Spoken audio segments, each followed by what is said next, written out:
Kia ora everyone, welcome back to our next edition of Econ Talks. Gareth, we've seen the latest inflation data, an encouraging sign inflation is moving much closer to that Goldilocks zone, that area we want to see it back at.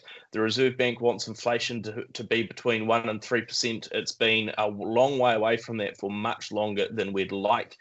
We've now seen it get back, though, to 3.3% in the second quarter, the June quarter of 2024. Surely this is good news. Are there any sort of, thorny issues still sticking around, or are we well and truly sort of beaten inflation and well on normal operations? Well, look, I mean, it's better than the Reserve Bank was picking. It was better than financial markets were picking. And like you say, lowest inflation I think we've had in 3 years. So it is heading in the right direction. So plenty of encouraging signs there. I think probably still a lingering concern for us and perhaps for the Reserve Bank, non-tradable inflation, still stronger than they're picking. They were looking for 5.3, it was 5.4. So not a lot stronger, but it's not the right side of where we'd want it. It is interesting when you look at the sort of components that go into that non-tradable inflation, though. A lot of it is stuff that the Reserve Bank and monetary policy are not necessarily going to be able to do much about. So we're seeing there's ongoing increases in house and contents insurance, for example, coming through.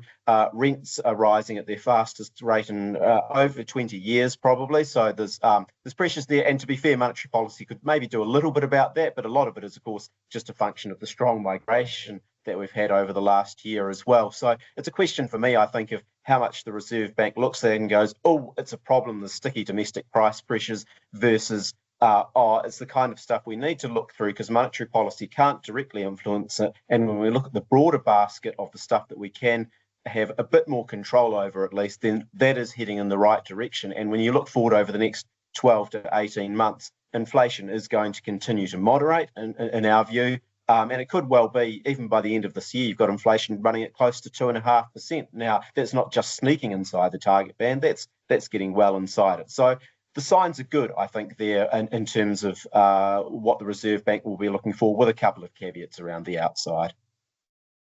Well, and it's interesting, right? I mean, you look at those expectations, the latest numbers really do cement the expectations that inflation is within that target band within the end of by the end of the year. It's sort of almost mathematically impossible to not get there. We are very, very firmly into that position. Also interesting where the sort of, you talked about the miss that the Reserve Bank had, and yes, it was minor in a sense for non-tradables, but equally the driver and part of that weaker than expected headline inflation was tradables. The Reserve Bank was expecting 1.1%, and they got 0.3. So quite a big miss there. And that's some of those international pressures that seem to be coming off a bit earlier. But if I'm the bank, there is that sort of lingering issue perhaps of what they talked about already this year over, they've done a lot of this hard work, and the domestic economy, even though the economy itself might be responding, the pricing pressures just haven't necessarily fully followed through quite as quickly. You look at some of the other sort of components. I mean, insurance is another big one, on aggregate up about 14% over the last year. That's sort of in line with what it was the quarter before. So again, sort of reassuring that it's not just, ever increasingly accelerating, but equally 14% is a pretty big shift. The other one I sort of certainly took notice of was the fact that services inflation was still at a pretty high, I think 5.3% per annum, same as it was last quarter, and sort of showing no real signs yet of pulling back, despite some of that sort of early easing in the labour market and similar. So from the Reserve Bank's point of view, it is good news, but I think there are still some sort of tricky issues in there. More broadly, right, on inflation, it is a better number. It's certainly coming into a better position. You saw quite a reaction coming through. Two of the banks immediately brought forward their pick for when the official cash rate will drop for the first time based on that data, coming, of course, a week after the latest sort of analysis and view from the Monetary Policy Committee, which had a pretty sort of dovish statement. I mean, what's your current pick? And I guess, there's maybe a risk that they go early. What's the risk that they sort of stick to their guns and push it out a little bit longer? And what does all of that mean for the economy? Yeah, we'd be looking still at a February 2025 for the first cut on the official cash rate to be occurring, but recognising that the tone of the data over the last few weeks, whether it's business confidence numbers, whether it's the inflation data, just does start to raise the risk of maybe a cut before the end of this year. And as you say, as many forecasters are starting to pulling their forecast forward through to November. The problem for me, though, still is I don't know which side of the bed the Reserve Bank is going to wake up on any given day. And we had back in May them talking about rate rises.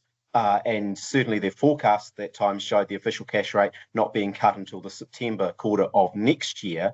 If they can swing that around somehow and justify a rate cut in November, that means they were predicting the first rate cut was going to be 15, 16 months away, and it's ended up being 6. Now, when that's a variable that you have direct control over as the Reserve Bank, that's a pretty poor forecast in my view if it ends up being that far wrong. For me, even predicting September next year and it being February is still quite a jump back. But we think, it will become increasingly difficult for the bank, but impossible, in fact, I think, for the bank to continue justifying keeping the official cash rate where it is. But, we've had a hawkish statement in May.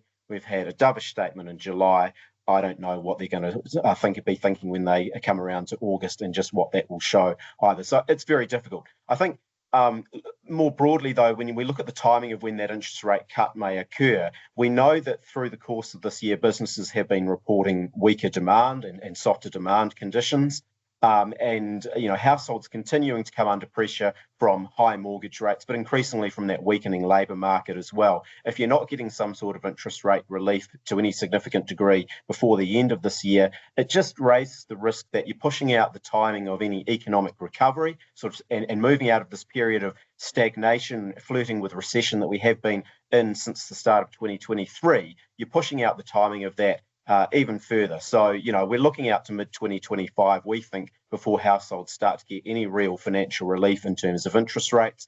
At that stage, hopefully the labour market is at its sort of softest point and you start to see employment growth picking up. But until that sort of stuff occurs, households are going to be cautious. Consumer confidence is going to be weak. And the longer those interest rates stay high, the longer it is until that recovery comes through, and possibly even the slower and weaker that recovery ends up being, rather than, running out of the blocks with any sort of momentum or enthusiasm. Yeah, totally. And I mean, it's sort of wild though, right? If you think about those inflation figures, where they are at the moment, and to be fair, even though they were slightly better at a headline and slightly worse at a non-tradables level than the Reserve Bank expected, they're not massively different. They're very much within that ballpark. And you think that on those forecasts, the Reserve Bank was still saying that it wouldn't be next year, well after they'd got inflation within the target band, that they'd even consider starting to move downwards. And I guess that's sort of the challenge. You look at that now, you look at the fact that inflation is at 3.3, it's going to be below 3% by the end of the year.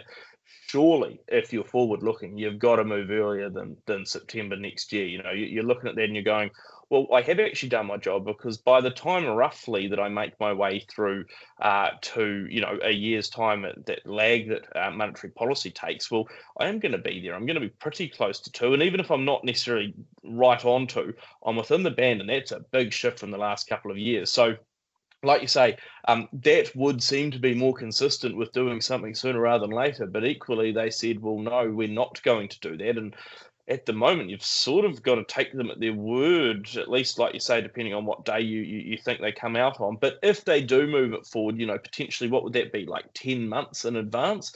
I think they have to sort of come out there, because none of the data has been particularly different enough for them to go, oh, we completely, there's new information that we've gotten.